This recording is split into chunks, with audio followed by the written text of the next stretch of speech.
نے کہا راستہ قربانیوں سے ہو کے جاتا. آپ سب متوسط یا غریب لوگ بیٹھے ہو، میرے نبی جیسا غریب پوری کائنات میں کوئی نہیں. میں جبوتی صومالیہ گیا ہوں، وہاں کے غربت کو دیکھ کر مجھے لگا جیسے لفظ غربت بھی ان کی غربت پہ روتا ہے. ایسی غربت میں نے پورے پاکستان میں کہیں نہیں دیکھی جو میں نے جبوتی میں دیکھی، صومالیہ میں دیکھی، کیمرون میں دیکھی، چاڈ میں دیکھی، سوڈان میں دیکھی. 24 گھنٹے میں ایک دفعہ بھی کھانا نصیب نہیں. ہمارا غریب سے غریب آدمی 24 گھنٹے میں چولہا جلا بیٹھتا ہے. لیکن میرے نبی پر جو غربت آئی، کوئی ہے پوری دنیا میں تو اللہ نے مجھے پھرائی ہے جس کے گھر میں 2 مہینے چولہا نہ جلتا ہو. میرے نبی وہ فقیر تھے جن کے گھر میں 2 مہینے چولہا نہیں جلتا تھا. ایک رات آپ سوئے ہوئے، کبھی یوں کروڑ بدلے اور کبھی یوں کروڑ بدلے، بار بار حضرت عائشہ کے ساتھ. تو تھوڑی دیر کے بعد آپ تھوڑا سا آگے ہوئے اور چارپائی کی جو لکڑی ہوتی جس پر بان بنا ہوتا ہے اس پہ پیٹ کو یوں فکس کر کے اور نیچے لٹک گئے، دھڑ آدھا نیچے لٹک. فَكَانَ قَابَ قَوْسَيْنِ أَوْ أَدْنَىٰ. واہ واہ واہ، کیا مقام ہے قاب قوسین، اور کیا حالات سے گزر رہے ہیں کہ یوں آدھا دھڑ نیچے لٹک گیا. ام عائشہ اٹھ کے بیٹھ گئیں، یا رسول اللہ خیریت کیوں؟ آپ اٹھ کے بیٹھے. کہا عائشہ بھوک بہت لگی،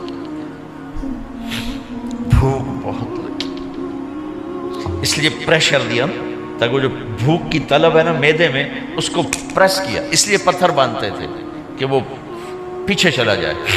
اب مسجد میں تشریف فرما تھے، ایک صحابی نہ کر کہ یا رسول اللہ یہ دیکھیں کپڑا ہٹایا، یہ دیکھیں میں نے پیٹ پہ پتھر باندھا. جن کے لیے کائنات بنائی، جنہیں اپنا حبیب کہا، جن کے چہرے کی قسمیں اٹھائیں والضحیٰ، جن کی زلفوں کی قسمیں اٹھائیں واللیل اذا سجا، جن کے منہ سے نکلے بول کی قسم اٹھائی وقیلہ، جن کے کتاب کی قسم اٹھائی والقرآن المجید، جن کے شہر کی قسم اٹھائی وہذا البلد الامین. اتنی بڑی ہستی ہیں. آپ نے کہا ذرا ادھر دیکھو. آپ نے پیٹ سے کپڑا ہٹایا تو آپ نے 2 پتھر باندھے. دیکھو میں نے 2 باندھے. کوئی ایسا فقیر ہے دنیا میں؟ دکھاؤ. عائشہ بھوک بہت لگی تو اللہ کے تو حضرت عائشہ رونے لگی. کہا یا رسول اللہ پھر آپ اللہ سے مانگتے کیوں؟ کہا عائشہ نہیں مانگوں گا، اسی بھوک میں اللہ سے ملاقات نہیں مانگوں. مجھ سے پہلے میرے جو بھائی آئے انبیاء وہ اسی فقر میں گئے، میں بھی اس فقر میں جاؤں گا. اپنے گھر میں یہ دکھ رکھا، اپنی اولاد کے ذبح ہونے کو قبول کیا تاکہ آئندہ آنے والی امت کا غریب طبقہ گلہ نہ کرے، شکوہ نہ کرے، حرام راستوں پہ نہ جائے، غلط راستوں پہ نہ جائے، اور مالدار فخر نہ کرے میں کوئی بڑا آدمی بن گیا ہوں، میری اتنی بڑی فیکٹری بن گئی ہے، میری اتنی بڑی کمائی ہو گئی ہے. یہ نہ یہ بڑائی کی چیز ہے نہ وہ چھوٹائی کی چیز ہے. جس سے اللہ راضی ہے وہ بڑا ہے، جس سے اللہ ناراض ہے وہ چھوٹا ہے، چاہے غریب ہے چاہے مالدار. حضرت عائشہ فرماتی ہیں بیٹا 2 مہینے گزر جاتے تھے ہمارے گھر میں چولہا نہیں جلتا تھا، چولہا نہیں جلتا تھا، 2 ماہ گزر جاتے تھے. ایک دفعہ باغ میں تشریف لے گئے، عبداللہ بن عمر آپ کے ساتھ ہیں، صبح کا وقت ہے تو اب کھجوریں گری پڑی، جو ملک نہیں ہوتی نا، کسی کوے نے ٹھونگ ماری، کسی طوطے نے اس کو ایسے ہی وہ اس کو ٹک دیا اپنی اس کے ساتھ چونچ کے ساتھ تو وہ گر پڑی. اب اٹھا کے صاف کر کے کھا رہے تھے اور عبداللہ سے کہہ رہے تھے عبداللہ تو نہیں کھاتا؟ انہوں نے کہا جی مجھے بھوک نہیں ہے. آپ نے کہا عبداللہ مجھے بھوک ہے، آج 4تھا دن ہے میں نے کچھ نہیں کھایا. 4تھا تمہیں کوئی ہے جس کے ہاں 4 دن فاقہ چلتا ہو؟ آج 4تھا دن ہے میں نے کچھ نہیں کھایا. ہمارے دسترخوان پہ کتنا کھانا اٹھا کے کوڑے کے ڈھیر میں جاتا ہے. آج 4 دن گزر چکے ہیں میں نے کچھ نہیں کھایا.